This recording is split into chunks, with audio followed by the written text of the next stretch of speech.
Bismillahirrahmanirrahim. Assalamualaikum warahmatullahi wabarakatuh. Salam sehat, salam bahagia anak-anakku sekalian. Pada hari ini kita akan belajar terkait dengan sumber energi.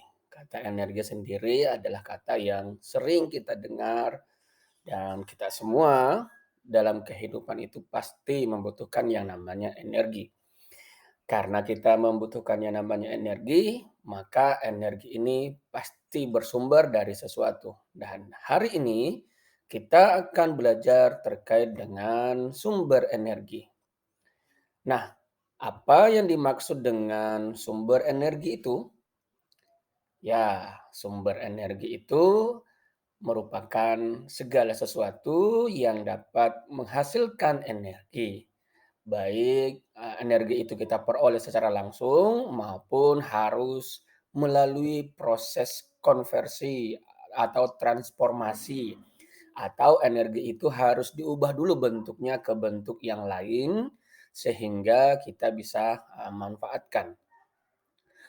Berikutnya, kalau kita berbicara tentang sumber energi, ternyata secara umum ada 2 bentuk sumber energi.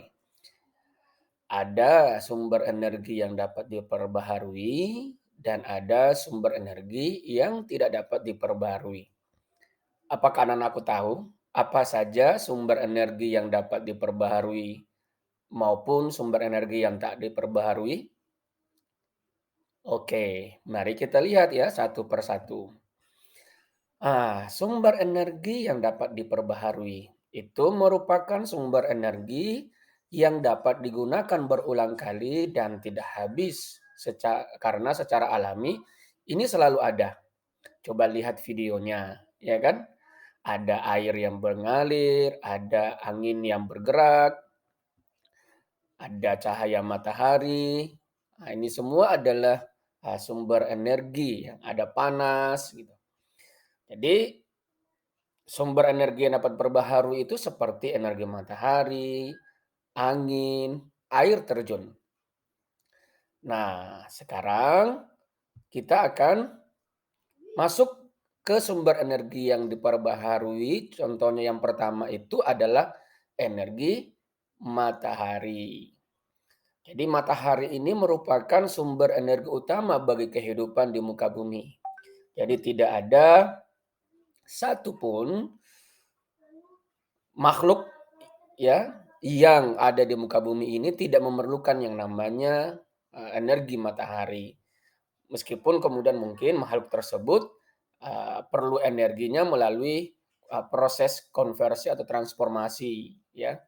Jadi ini merupakan sumber energi yang paling utama di kehidupan bumi ini. Sehingga kemudian sumber energi matahari ini manusia konversi, dipasanglah seperti yang nampak di video tadi itu adalah solar cell ya, solar cell. Jadi ini adalah bentuk bagaimana kemudian energi panas dari matahari itu diubah menjadi energi diubah menjadi energi listrik. Nah, jadi kita tidak lagi hanya menyandarkan sumber energi kita kepada apa yang dia suplai dari PLN, tetapi kita bisa menggunakannya sumber energi listrik itu dari energi matahari. Apalagi yang berikutnya? Nah, ada juga yang namanya energi angin. Nah, sumber energi angin ya. Jadi energi angin ini adalah energi yang dihasilkan oleh udara dan berhembus di permukaan bumi. Energi angin bisa diubah menjadi energi mekanik dengan tujuan menghasilkan usaha. Jadi energi angin ini bisa digunakan untuk memutar turbin yang menghasilkan energi listrik. Ya, jadi menghasilkan energi listrik. Ya, di Sulawesi Selatan sendiri sudah ada ya pembangkit listrik tenaga angin, tenaga bayu. Ya, ada di kabupaten di mana coba? Ya, ada di Kabupaten Sidrap. Ya, di sana sudah ada ya kincir angin yang dipasang memang khusus untuk menghasilkan, memutar turbin berdasarkan atau akibat dari, eee, pergerakan udara atau angin. Berikutnya ada lagi yang disebut dengan sumber energi akibat tenaga air. Ya, energi air diperoleh dari air yang mengalir. Energi air ini menghasilkan tenaga air atau hydropower yang memanfaatkan gerakan air dari bendungan. Jadi airnya ada di bendung atau air terjun, bisa juga seperti itu. Nah, dari sini kemudian dirubah, dikonversi menjadi berbagai macam jenis energi. Salah satunya adalah energi listrik. Contohnya ada yang biasa kita dengar pembangkit listrik tenaga api. Ya, baik. Berikutnya selain itu apa lagi?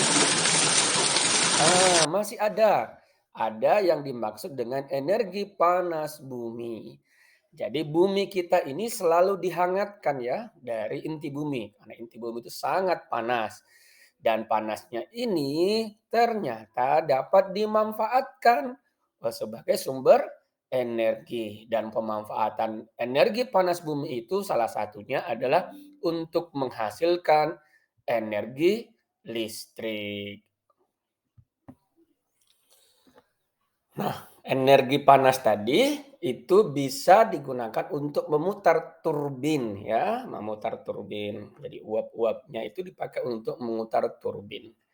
Yang mana turbin ini ketika berputar bisa menghasilkan arus listrik dan dimanfaatkan oleh manusia. Ya, baik. Berikutnya, tadi kita sudah bicara terkait dengan sumber energi yang terbarukan. Nah, apa saja sumber energi yang tidak terbarukan? Ya. Nah, atau apa yang dimaksud dengan sumber energi yang tidak terbarukan? Sumber energi yang tidak terbarukan itu adalah sumber energi yang jumlahnya terbatas. Ya, jadi karena terbatas sehingga tak dapat diperbaharui. Dan untuk menghasilkan sumber energi tadi itu butuh proses yang sangat lama hingga ratusan tahun. Ya, seratusan tahun. Jadi sumber energi tak diperbaharui ini harus dihemat ya. Contohnya misalnya minyak bumi, gas, batu bara, dan nuklir. Ya, kita lihat satu-satu ya. Minyak bumi. Nah, minyak bumi ini merupakan bahan bakar fosil cair. Sebagian besar minyak bumi atau minyak di bumi ini berada jauh di bawah tanah, makanya perlu proses penambangan ya, agar bisa menemukan minyak bumi ini di bawah tanah. Berikutnya ada namanya batu bara. Batu bara juga ini merupakan batuan berwarna hitam dan kecoklatan. Batu bara dibakar untuk menciptakan energi. Batu bara ini juga merupakan bersumber dari fosil juga ya, fosil. Dan ini berada di dalam tanah. Nah, anak-anakku sekalian ini beberapa contoh dari sumber energi yang tidak terbarukan. Nah, nanti kalau misalnya ke depan minyak bumi ini tidak bisa dimanfaatkan atau tidak bisa digunakan secara hemat, tentunya minyak bumi akan habis. Begitu pula batu bara. Ya, begitu pula batu bara. Suatu saat bisa akan habis kalau manusia tak hemat-hemat menggunakannya. Nah, supaya kemudian manusia bisa hemat menggunakan minyak bumi dan batu bara, maka manusia perlu mencari sumber energi-energi lain yang bisa dimanfaatkan dan sumber energi itu terbarukan. Seperti yang Bapak jelaskan sebelumnya. Nah, anak-anakku sekalian, ada lagi sebuah istilah baru yang perlu kamu tahu ya. Mungkin ini juga tidak merupakan istilah baru bagi sebagian di antara kalian. Ada yang disebut dengan bioenergi. Iya, bioenergi. Nah, apa itu bioenergi? Nah, ini merupakan tugas bersama dalam kelompok anak-anakku sekalian. Silahkan mencari referensi, mencari bahan bacaan yang membahas tentang bioenergi dan nanti satu persatu dari perwakilan kelompok boleh mempresentasikannya di depan kelas. Baik, anakku sekalian, semoga ini menjadi pengantar anak-anakku. Silakan anak-anakku belajar dalam kelompok diskusi dan kita bersama-sama membahas terkait dengan bioenergi. Nah, nanti anak-anakku bisa membuat proyek ya, kita mencoba membuat proyek yang sederhana terkait dengan pemanfaatan pemanfaatan apa yang ada di lingkungan kita untuk menjadi bioenergi. Oke, terima kasih banyak. Salam sehat, salam bahagia. Assalamualaikum warahmatullahi wabarakatuh.